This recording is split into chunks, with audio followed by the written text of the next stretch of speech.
more than 50,000 spectators, 80 entrances, and by some estimates, the whole building could fill up in about 15 minutes.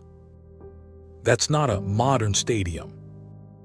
That's Rome nearly 2,000 years ago. Today, only a broken shell remains. But archaeologists have spent centuries studying every stone of it.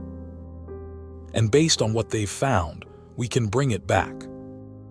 This is the Colosseum at its peak.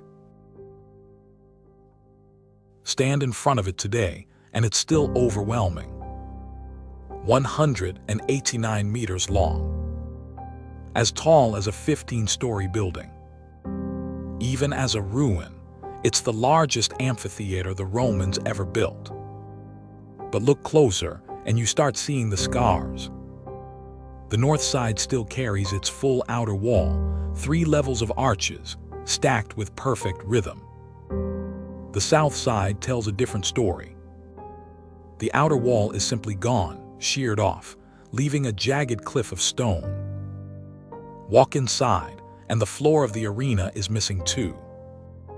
What you see instead is a maze of brick walls sunk into the ground, rooms and corridors that were never meant to be seen by the public.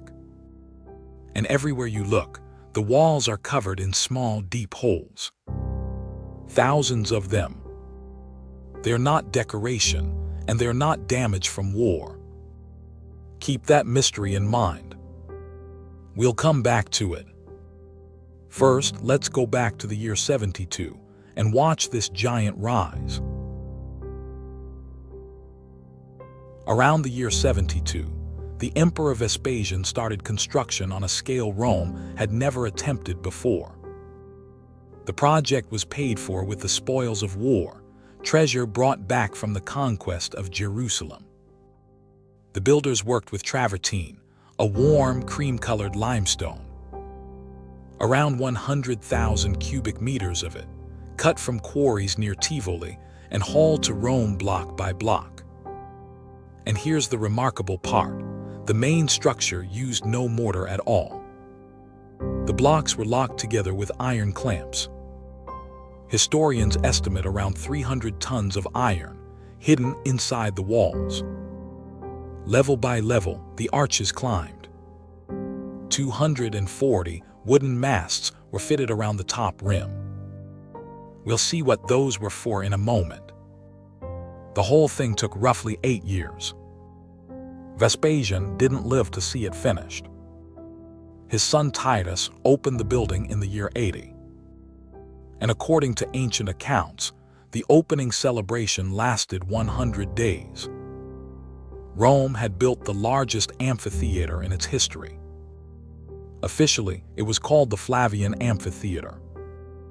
The name we use today, Colosseum, likely came later, from a colossal statue of Nero that once stood nearby. And when it was finished, it looked like this.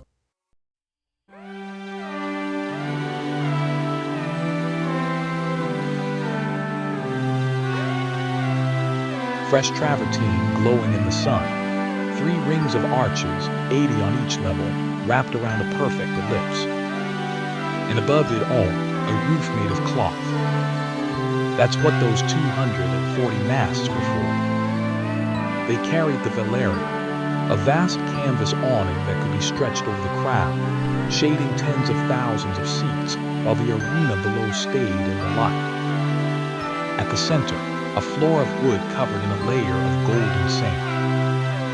The Latin word for that sand was heron, and it's where our word arena comes from. The seating rose in rings of white marble and clean stone, climbing almost 50 meters above the ground. No stadium existed anywhere else on Earth that could match this. For the people walking past it in the year 80, this wasn't just a building. It was proof of what Rome could do. But the real genius of the Colosseum is in the details you'd never notice at first. Start with the entrances. There are 80 of them, and the main arches were numbered, carved right into the stone. Historians believe spectators held tokens that matched those numbers, so every person knew exactly which arch to enter. That's how you fill 50,000 seats in minutes, without chaos.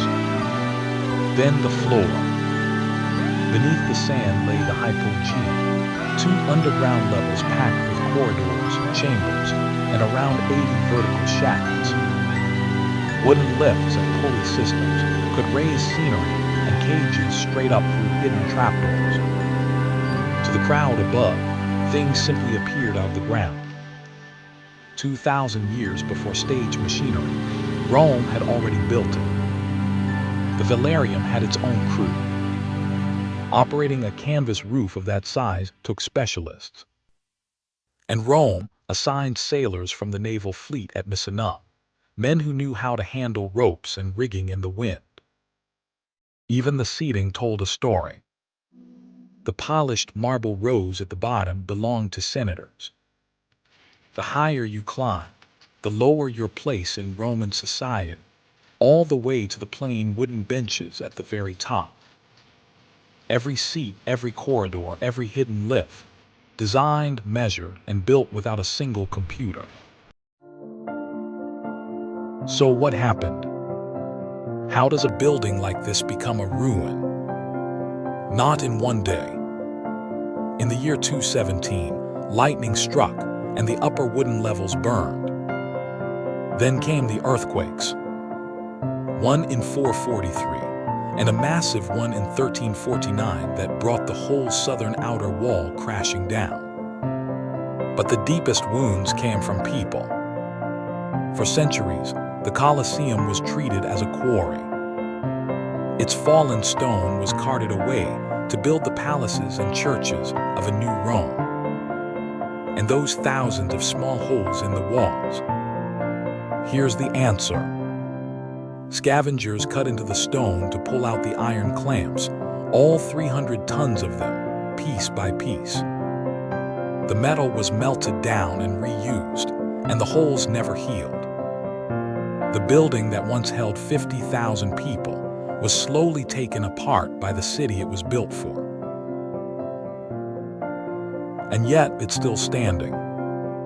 2,000 years of fire, earthquakes, and quarrying, and the shell of it still dominates the center of Rome. Every ruin you'll ever visit was once somebody's greatest achievement. The Colosseum just reminds us louder than most.